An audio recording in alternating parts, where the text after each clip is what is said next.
Well, let's start deep cleaning. Agreeing with my husband's words, we set out to scrub every corner of the house. We both work a lot, so we seldom get a chance to really clean like this. So, we were determined. At that time, we never imagined what was about to happen. My name is Sarah. I'm a 48-year-old part-time worker. My husband, John, is the same age and works a full-time job. We have a son, but since he started his job, he moved out of state, so now it's just John and me. We moved into this house about 5 years ago. John's dad was getting sicker, and John wanted to be close to keep an eye on him, so we moved to an apartment near his parents' house. However, John's dad passed away just a year later. Despite this, we didn't see a reason to move again, so we've stayed here. John's mom lives alone in the old family home, just a 5-minute walk away. She likes to be in control and wants to be appreciated for it. John says she's always been like this, but it's gotten worse since his dad passed away. She's quite dependent, loves John as her son, and seems to wish we would move in with her. She sees me as an obstacle, but she is afraid of being disliked by her son, so she never says anything outright. The most shocking thing so far was when she brought a hand-knit scarf. It had a big heart on it and was embroidered with John's name. That definitely surprised me. On top of that, it seems she even suggested to John, "Why don't you divorce your careless wife who neglects the housework for her job and live with me?" But ever since John made it clear that he doesn't appreciate his mother's pushy behavior or her habit of making him thank her repeatedly to assert her superiority, things have gotten slightly better, I think. She probably feared being disliked by John. But for me, my mother-in-law is more than just a nuisance.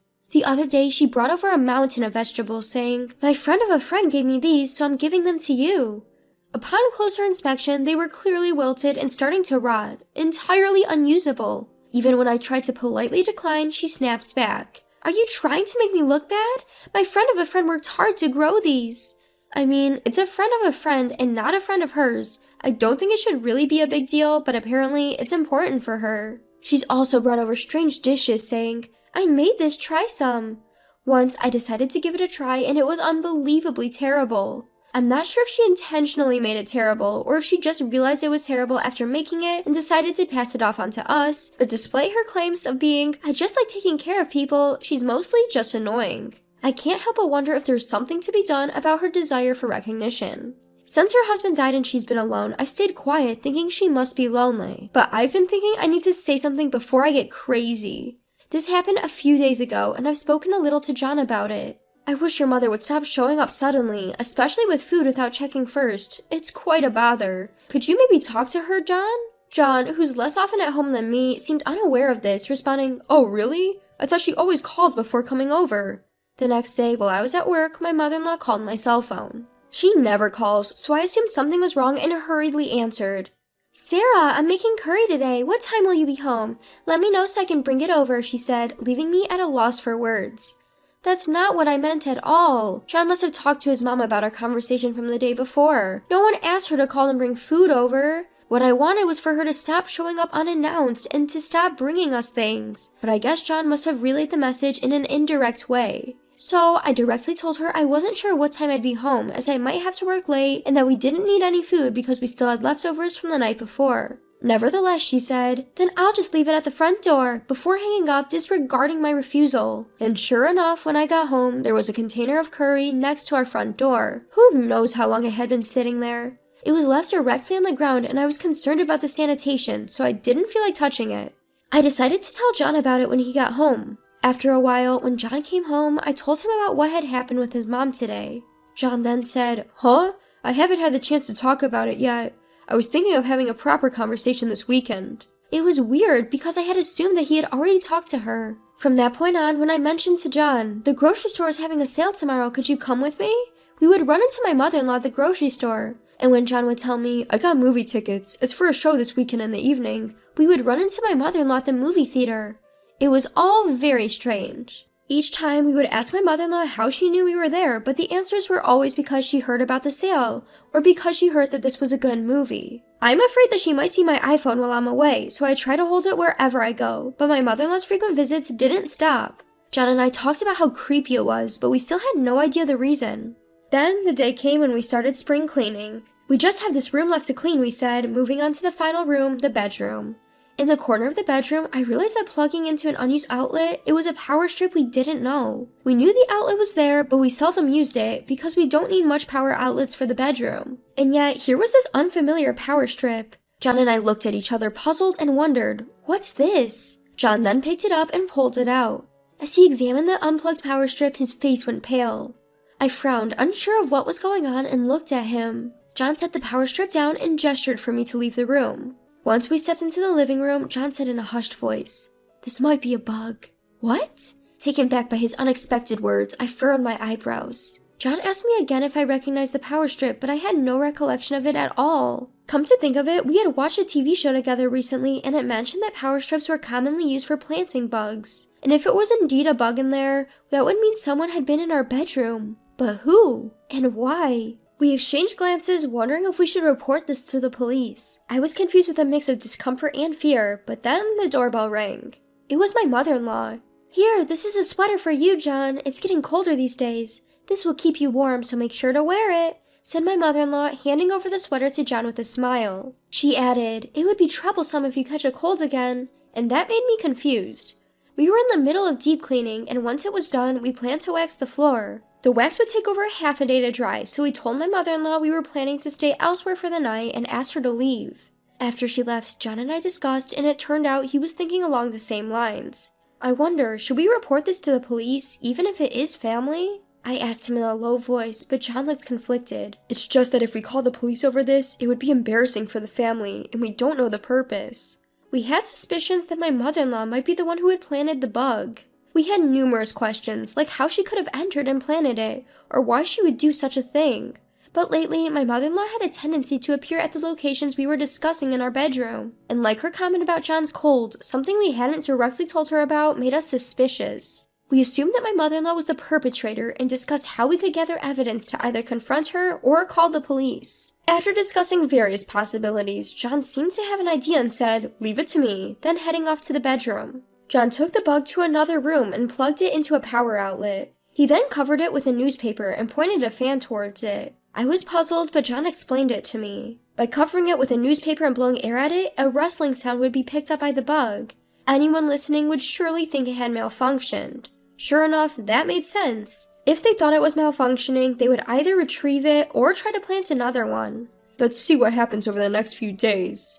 If my mother-in-law found some excuse to visit and managed to get into our bedroom without us noticing, then we could catch her and confront her. Though he had said we should watch for a few days, the incident happened quicker than we had expected. We had told my mother-in-law earlier that we would be out for the night, but due to these unexpected events, we decided to skip the floor waxing, canceled our plans, and stayed home.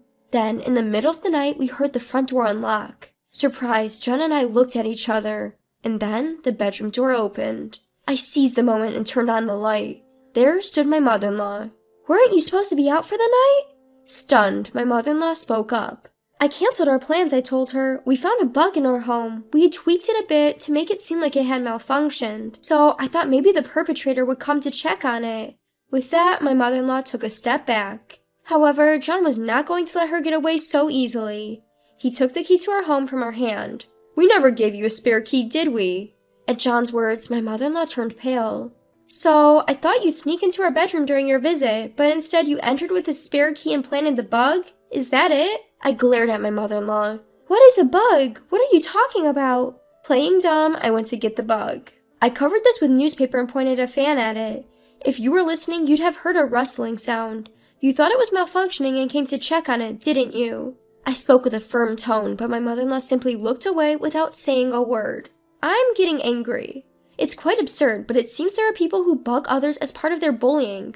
Were you looking for my weak spots? Or did you want to know more about John? Or maybe you missed him. You heard us talking about where we were going, and that's why you often ran into us out and about, right? I understand you might be lonely since your husband passed away, but this is a bit much. Even after I said all this, my mother-in-law refused to look at me. I continued. By the way, it's unacceptable to leave food on the floor in its container without even bagging it. It's dangerous and unhygienic. We end up having to throw it out, which is a waste. Also, we can't use all the vegetables you bring that are on the verge of spoiling. John, who had been listening all this time, started to nod, then opened his mouth. Oh yeah, and it's really scary to suddenly come here without thinking about our convenience or to be ambushed at our destination.